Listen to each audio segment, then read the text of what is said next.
మంగ్లీ మీద మామూలుగా గతంలో గూడా చాలా వివాదాల్లో ఆమె ఉంది. హ్మ్. కాళహస్తి గుడిలో ఒక వీడియో తీయడం, తర్వాత భక్తి ఛానెల్‌లో ఆమె ఉన్నప్పుడు గూడా కొన్ని ఆరోపణలొచ్చాయి. హ్మ్. ఆ తర్వాత ఇటీవల చేవెళ్ళ దగ్గర ఒక రిసార్ట్‌లో పార్టీ జరుగుతున్నప్పుడు అందులో కొంతమంది డ్రగ్స్ పాజిటివ్ టెస్ట్ రావడం. అవును. సో, ఆమె మీద డ్రగ్స్ కేసులో గూడా ఇరుక్కున్నట్టుగా తెలుస్తుంది. అలాగే ఆమె మీద రకరకాల కేసులైతే ఉన్నాయి. ఆమె గూడా కొంతమంది తనను నిజంగా మాట్లాడుతూ యూట్యూబర్స్ వాళ్ళు చేస్తున్నారని ఆమె కూడా ఎస్ఆర్ నగర్‌లో కంప్లెయింట్ కూడా ఒక లేదు. కేసు పెట్టింది. ఇలాగా అంటే మంగ్లీ ముందు నుంచి కూడా ఇటు పాటలకు బాగా పాపులరు. దాని తర్వాత ఈ వివాదాలకు కూడా ఆమె హ్మ్. కేర్ ఆఫ్ అడ్రెస్‌గా ఉండడం మనం చూస్తున్నాం. అయితే ఇప్పుడు ఇంకొక సంచలనమైన ఇది ఇప్పటివరకు ఆ అమ్మాయి మీద ఇలాంటి ఆరోపణ రాలేదు. ఇది ఫస్టు హ్మ్. ఇలాంటి ఆరోపణ రావడం. హ్మ్.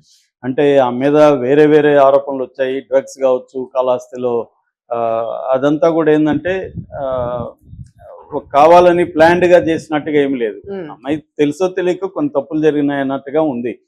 కానీ ఇక్కడికొచ్చేసరికి ఇది ప్లాన్డ్‌గా ఆ అమ్మాయి, వాళ్ళ బ్రదర్ శివ హ్మ్.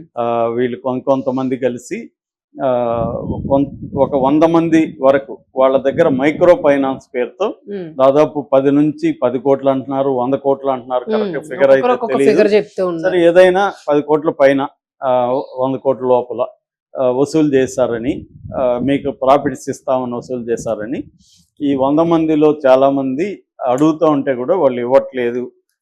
కాబట్టి వాళ్ళెళ్ళి సుబ్బారావు అనే ఒక అడ్వకేట్‌ని కలిసారు.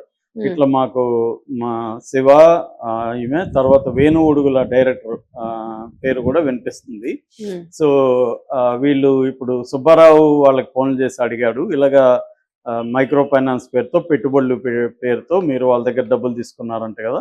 వాళ్ళిప్పుడు నా దగ్గరికొచ్చారు. ఏంటి పరిస్థితి అని అడుగుతారు కదా అవును. అడ్వకేట్‌లు. అవును. అలాగే అడ్వకేట్‌ని అడిగినప్పుడు అతన్ని నిన్ను యాక్సిడెంట్ చేసి చంపేస్తామని బెదిరించారు ఓకే.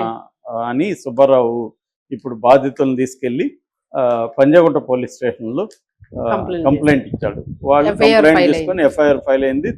బిఎన్ఎస్ 351, 352 అంటే ఆహ్, క్రిమినల్ ఇంటిమిడేషన్ అంటారు. నేరపూరిత బెదిరింపు. హ్మ్. ఈ నేరపూరిత బెదిరింపులు అంటే చంపే ఉద్దేశంతో బెదిరించడం అనేది ఈ కేసు అన్నమాట. హ్మ్. సో, ఇప్పుడు ఈ కేసు అయితే నమోదైంది. సెక్షన్‌లు కూడా పెట్టారు. ఇప్పుడు ఈ కేసుని వాళ్ళు పరిశీలిస్తారు. ఆహ్, ఆమె ఏ5గా ఈమెని చేర్చారు. ఓకే. సో, మంగ్లీని. హ్మ్. సో, మంగ్లీ వాళ్ళ బ్రదరు వేణు ఉడుగుల ఈ ముగ్గురు పేర్లు మాత్రం వినిపిస్తున్నాయి. హ్మ్.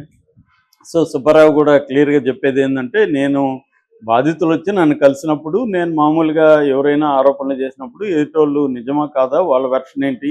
అనేది అవును. తెలుసుకోవాలి గదా! నేను అడిగాను. దానికి నన్ను బెదిరిస్తున్నారు అనేది ఇప్పుడు చెప్తున్నారు. హ్మ్. నిజానికి వాళ్ళు తప్పు చేయనప్పుడు బెదిరించాల్సిన అవసరం ఏముంది? అవును. మేము వాళ్ళ దగ్గర తీసుకోలేదనో, లేకపోతే తీసుకున్న దానికి ఆధారాలు లేవనో, లేకపోతే తీసుకున్న ఏదో దానికి మేము డిస్కస్ వ్యాపారం చేయొచ్చు. చేస్తున్నాము, దాంట్లో నష్టాలొచ్చి ఏదైనా చేయాలి. అట్లా కాకుండా బెదిరింపులు ఎందుకు చేస్తున్నారు? ఎందుకంటే అసలే బెదిరించకపోతే సుబ్బారావు అనే ఒక అడ్వకేట్ ఎళ్లి ఏమి ప్రైమా ఫేసి ఎవిడెన్స్ లేకపోతే ఎఫ్ఐఆర్ కూడా నమోదు చేయరు.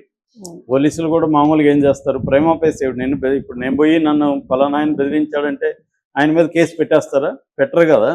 1,00,000 మంది రోజుకొస్తుంటారు. అవును. ప్రైమా ఫేసి ఎవిడెన్స్ నిన్ను బెదిరించినట్టు ఆధారాలు ఏందంటే ఈయన ఫోన్‌లో రికార్డ్ అయ్యిందో ఏదో మొత్తానికి వాళ్ళకి సబ్మిట్ చేసుంటేనే కదా! లేకపోతే Mangli very popular figure.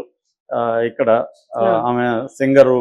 Telangana ఆడపడుచులాగా folk అయిపోయింది. సింగర్‌గా నిజానికి అందరికి ఆమెది అవును. అనంతపురం జిల్లా గాని, సత్యవతి చౌహాన్ ఆ అమ్మాయి పేరు.